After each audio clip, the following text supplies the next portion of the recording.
المہند المفند ہے عقیدوں کی کتاب.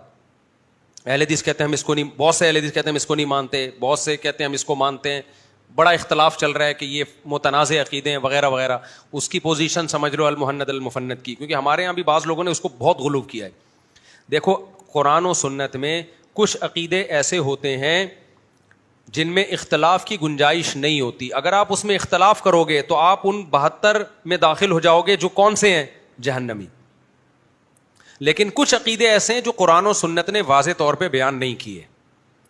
ہر عقیدہ بھی بنیادی نہیں ہوتا, کچھ عقیدے بنیادی ہوتے ہیں, کچھ کیا ہوتے ہیں اس میں آپ کی رائے ہے, آپ یہ رکھ بھی سکتے ہیں اور نہیں بھی رکھ سکتے. تو المہند علی المفند کے کچھ عقیدے ایسے ہیں جو اتفاقی ہیں, ان سے کوئی اختلاف کرے گا تو گمراہ ہوگا. کچھ عقیدے ایسے ہیں جو علماء دیوبند نے دوسری جگہ وضاحت کی, ہماری رائے ہے, اس سے کوئی اختلاف بھی کر سکتا ہے.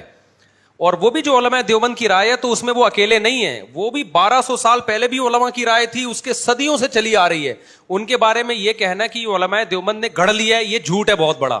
گڑھے ہوئے نہیں ہے, وہ صدیوں سے چلے آ رہے ہیں. ہم جو گئے تھے نا سمجھانے کے لیے المہند المفند کے بارے میں, وہ یہی سمجھانے کے لیے گئے تھے کہ جو آپ الزام لگا رہے ہو نا کہ علماء دیوبند نے گڑھے ہیں, یہ الزام جھوٹا ہے. یہ تو بڑے بڑے محدثین کے عقیدے جو المہند المفند میں لکھے ہوئے ہیں. لیکن پھر بھی ان میں ہر عقیدہ ایسا نہیں ہے جس سے آپ کو اختلاف نہیں کر سکے. علماء نے لکھا ہے مثال کے طور پر نبی کی جسد سے جو مٹی چھوتی ہے وہ عرش سے افضل ہے. علماء دیوبند خود ہی اسی کے قائل ہے کہ اگر کوئی عقیدہ نہیں رکھتا تو نہ رکھے. کوئی کہتا ہے عرش افضل ہے تو بھی ٹھیک ہے, کوئی کہتا ہے مٹی افضل ہے تو بھی ٹھیک ہے. عرش بھی اللہ کی مخلوق ہے, مٹی بھی کیا ہے, اللہ کی مخلوق ہے. ایک مخلوق کو دوسری مخلوق پہ فضیلت دو, کوئی اس کو دے رہا ہے. ہاں نبی کو اللہ پہ فضیلت دو گے پھر یہ کیا ہو جائے گا, پھر یہ غلط ہو جائے گا. تو اللہ پہ تو کون فضیلت دے رہے بھائی؟ عرش بھی ایک مخلوق ہے جو بعد میں اللہ نے بنائی ہے, قبر کی مٹی بھی ہے, تو مٹی اور عرش کا ٹکراؤ ہو رہا ہے, اس میں آپ کسی کو بھی افضل قرار دے سکتے ہیں. علماء دیوبند کا عقیدہ یہ کہ مٹی افضل ہے, اور یہ عقیدہ اس لیے کہ قاضی عیاض نے جو 1200-1300 سال پہلے گزرے ہیں, مجھے اسپیسیفک ان کی ڈیٹ میں ہو سکتا ہے غلطی ہو جائے, یعنی 1000 سال سے تو زیادہ ہو گیا, انہوں نے اجماع نقل کیا ہے.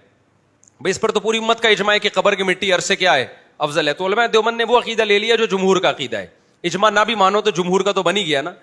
تو صدیوں سے علماء اسی کا, عرب بھی اسی کے قائل ہیں. کویت کا جو مجمع الفقہ الاسلامی ہے, مجمع الکویت الاسلامیہ, تو وہ جو ہے کویت کا جو ایک فقہ کی اکیڈمی ہے, ان کے علماء ان کا بھی یہی عقیدہ ہے. تو یہ علماء دیوبند کا گڑھا ہوا نہیں ہے. بعض لوگ کہتے ہیں یہ علماء دیوبند نے گڑھ لیا ہے. علماء آپ پوری دنیا میں سروے کرو گے تو سب کا یہی ملے گا آپ کو, سوائے چند ایک کے. لیکن جو چند ایک اس عقیدے کو غلط مانتے ہیں وہ بھی ان علماء کو غلط نہیں مانتے جو اس عقیدے کو صحیح مانتے ہیں. یہ صرف پاکستان میں 2-4 اسکالر ایسے پیدا ہوئے ہیں جنہوں نے ان عقیدوں کی بیس پہ علماء دیوبند کو گمراہ قرار دینا شروع کر دیا. حالانکہ ان کو یہ نہیں پتا کہ اگر آپ علماء دیوبند کو گمراہ قرار دیتے ہو تو پھر آپ کو بڑے بڑے محدثین پہ بھی یہ فتویٰ لگانا پڑے گا. لیکن وہ اتنے ڈھیٹ ہیں خاندانی کہ ان کو جب یہ بتایا بھی جاتا ہے کہ یہ تو فلاں کا بھی عقیدہ ہے, فلاں محدث کا بھی عقیدہ ہے, تو وہ ایسے ٹیپ لگا کے بیٹھتے ہیں, پھر اگلا کلپ ریکارڈ کروا رہے ہوتے ہیں کہ علماء دیوبند گمراہ ہیں, دیکھو ان کا یہ عقیدہ ہے. صحیح ہے نا؟ تو ڈھیٹ بنے گے پھر کوئی انتہا نہیں ہے. تو المہند اور المفند کا کوئی عقیدہ شرکیہ نہیں ہے. کچھ عقیدے تو ایسے ہیں جن کو ایکسپلین ہی غلط طریقے سے کیا جا رہا ہے, وہ اس طرح ہے نہیں جس طرح لکھے ہوئے اس میں.